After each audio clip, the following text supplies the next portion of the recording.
Καλησπέρα σε όλους και σε όλες. Καλώς ήρθατε σε ένα ακόμα βίντεο στο κανάλι μας στο YouTube. Και σήμερα θα σας ενημερώσουμε για το πώς έχουν τα πράγματα για τον Ολυμπιακό, τόσο αγωνιστικά όσο και για την ομάδα. Αύριο ο Ολυμπιακός δίνει τον ιστορικότερο και σημαντικότερο αγώνα στην ιστορία του. Είναι μια μεγάλη μέρα και για τον Ολυμπιακό σαν σύλλογο, αλλά και για την Ελλάδα. Ο Ολυμπιακός αναμένεται να παραταχθεί με τους εξής ποδοσφαιριστές: Τζολάκη κατά το δοκάρια, αριστερά ο Ορτέγκα, τον οποίο ο Μεντιλίμπαρ τον έχει πιάσει και του συζητάει και του λέει πράγματα τι να προσέχει, διότι και εκείνος έρχεται από μια απουσία αγωνιστικής δράσης 27 ημερών, δηλαδή από την Άστον Βίλα έχει να παίξει, που παίξαμε εκτός στην Αγγλία, και τον προετοιμάζει καταλήλως για ένα τόσο μεγάλο αγώνα, για να είναι προετοιμασμένος για τα πάντα όπως και η υπόλοιπη ομάδα, αλλά ένα παραπάνω σε εκείνον που έχει να παίξει αρκετό καιρό. Συνεχίζουμε με την ενδεκάδα. Στην άμυνα θα βρεθεί ο Κάρμο μαζί με τον Ρέτσο.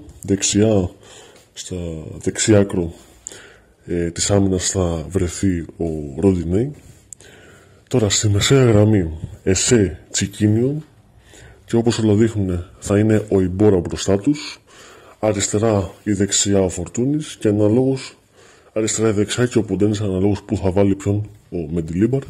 Και στην κορυφή της επίθεσης θα παίξει ο Ελ Καμπί, ο οποίος έχει πάρει φόρα και δεν σταματάει πουθενά. 5 κόντια με την Άστον Βίλα, τι να πούμε, είναι λίγο για τον παίχτη αυτόν.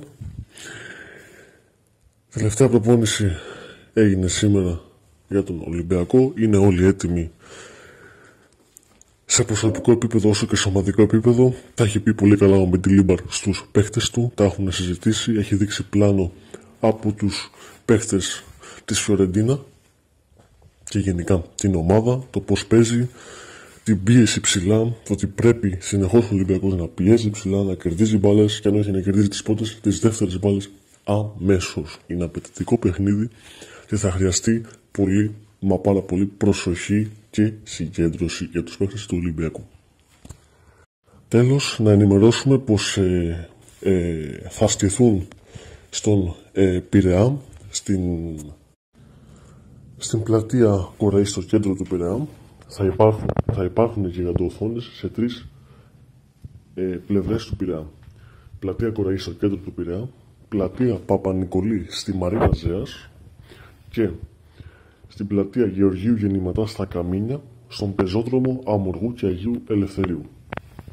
Και εννοείται η επιλογή σε αυτά τα σημεία έγινε προκειμένου όλοι οι φίλοι αυτού του Ολυμπιακού να γιορτάσουν αυτή την ποδοσφαιρική μέρα, όπως είπαμε πριν, και μακάρι να έχει αισιόδοξο τέλος όλη αυτή η αυριανή μέρα, με τον Ολυμπιακό να σηκώνει το τρόπαιό του.